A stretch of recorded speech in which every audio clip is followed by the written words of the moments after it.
alors aujourd'hui on va parler des assurances. Il faut savoir qu'en Turquie, il faut avoir une assurance à l'année pour pouvoir avoir son visa. Et même dans tous les cas, je pense que c'est important d'avoir une assurance quand on est à l'étranger ou même en France ou peu importe, il faut toujours être assuré. Donc, comment ça fonctionne? En fait, vous devez payer une assurance à l'année ou à 6 mois ou à 2 ans. Et vous êtes assuré, c'est-à-dire que vous avez une partie des soins qui vous sera remboursée. Par exemple, vous allez à l'hôpital, vous devez payer 500 liras ou quelque chose comme ça et votre assurance prend tout en charge. Donc voilà, donc quelle assurance choisir? Ce qu'il faut savoir, c'est que du coup, vous avez des petites assurances qui ne servent qu'à avoir votre Ikamet. En fait, c'est des assurances que vous payez. Ça dépend de votre âge, mais moi par exemple, ça me coûtait environ 200 liras l'année.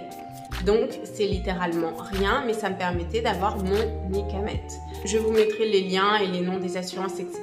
Comme ça, vous savez qu'au moins c'est pas des arnaques, parce qu'il faut faire attention, il y en a plein, c'est des arnaques. Moi, je vous mettrai directement les 2 assurances auxquelles j'avais souscrit pour avoir mon visa. Ensuite, vous pouvez prendre une assurance du coup pour, comme je vous disais, être remboursé de vos frais médicaux, etc. Je vais vous parler de 3 assurances principalement qui sont utilisées par les étrangers et qui sont recommandées. Du coup, je vais vous parler de 3 assurances qui sont AXA, Allianz et la CFE, donc la Caisse des Français à l'étranger. Donc ça, c'est les 3 assurances que avaient toutes les personnes qui étaient autour de moi. Donc voilà, la mieux d'après eux étant Allianz, étant celle qui vraiment vous couvrez super bien et prenez en charge vraiment tous les frais de santé, donc du dentiste, du rendez-vous à l'hôpital, etc. Donc franchement, moi vraiment on me disait tout le temps que Allianz c'était vraiment super bien. Il faut compter minimum un budget de 5000 liras par an, donc tout de suite c'est bien plus important. Mais après voilà, il faut savoir que le prix des consultations est assez élevé aussi. Et pareil pour AXA, on m'a dit que dans tous les cas, pour avoir une bonne assurance, il fallait compter minimum environ 5000 liras par an. Et ensuite, vous avez la CFE qui est la Caisse des Français à l'étranger.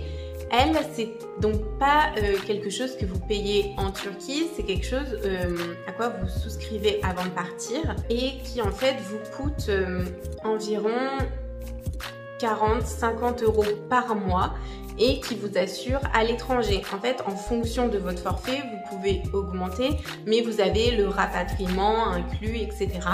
Et donc voilà, c'est la CFE. Alors la différence de la CFE, c'est que en fait, vous devez avancer les frais lors de votre consultation et après seulement vous êtes remboursé. Donc je sais que les étrangers se plaignaient pas mal de ça, du fait que ça prenait pas mal de temps en fait, vous deviez vraiment attendre longtemps pour être remboursé.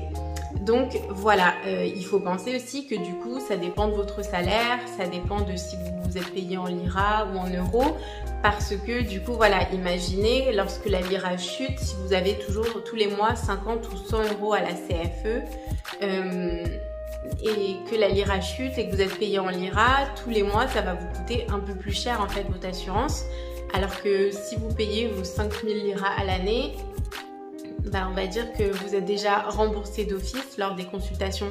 Vous ne payez pas puisque lorsque vous allez à l'hôpital, vous donnez en fait le nom de votre assurance et directement c'est enregistré, la partie est déduite et donc vous n'avancez pas de frais et voilà.